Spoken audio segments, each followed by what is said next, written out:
प्रतिक्रिया आहे का? खरं म्हणजे अतिशय मनाला वेदना देणारी आणि मनाला चटका लावून जाणारी ही अतिशय दुर्दैवी घटना आज महाराष्ट्रात घडली आहे. खरं म्हणजे असं कुणाच्या स्वप्नातही वाटलं नसेल की अजितदादा एवढ्या लवकर आपल्यातून जातील. ही महाराष्ट्रासाठी अतिशय दुःखद आणि दुर्दैवी घटना अजितदादांच्या जाण्याने झालेली आहे. खरं म्हणजे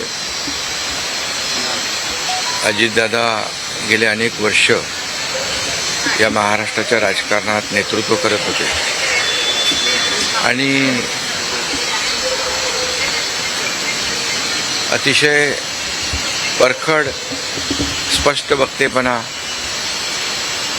आणि प्रशासनावर असलेली त्यांची पकड आपण पाहिलेली आहे.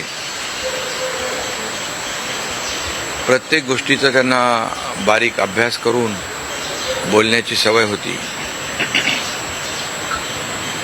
आणि परखड स्पष्ट वक्तेपणा, निर्भीड, रोखठोक बोलणारे असले तरी सुद्धा त्याला चूक म्हणणारे असले तरी सुद्धा अतिशय मनाने ते निर्मळ होते. याचा अनुभव मी स्वतः घेतलेला आहे. त्यांच्यासोबत मी मंत्रिमंडळात देखील काम केलं. मी मुख्यमंत्री असताना त्यांनी उपमुख्यमंत्री म्हणून देखील काम केलं आणि जेव्हा मुख्यमंत्री मी असताना मुख्यमंत्री माझी लाडकी बहीण योजना किंबहुना इतरही योजना जेव्हा आम्ही सुरू केल्या तेव्हा आर्थिक जे काही घडी आहे किंवा आर्थिक तरतूद जी आहे ती अतिशय उत्तमपणे त्यांनी त्यावेळेस केली आणि त्याचा अनुभव मला आहे. आणि एकदा करायचं ठरवलं की ते अजितदादा करायचे.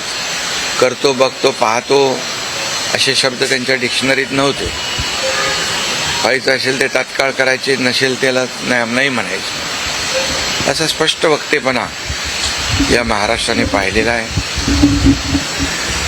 मी असेन, मुख्यमंत्री देवेंद्रजी असतील, अजितदादा असतील, आम्ही टीम म्हणून काम केलं, टीम म्हणून काम करतो.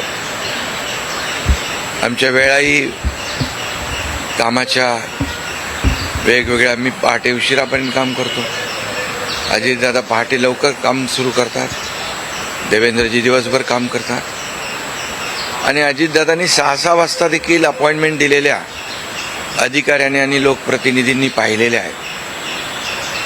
अतिशय वेळेचं महत्त्व आणि वेळेचं भान ठेवणारा नेता हरपलेला आहे.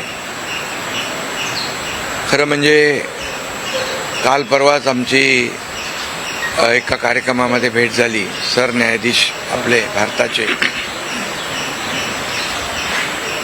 मुंबईत आले होते आणि ते येण्यापूर्वी आम्ही तिथंच एका चेंबरमध्ये बसलो होतो आणि त्यावेळेस झालेल्या चर्चा, गप्पा गोष्टी, आजही सकाळी जेव्हा मला त्यांची ही घटना कळली तेव्हा तेच समोर त्याच आठवणी काल परवाच्या येऊ लागल्या.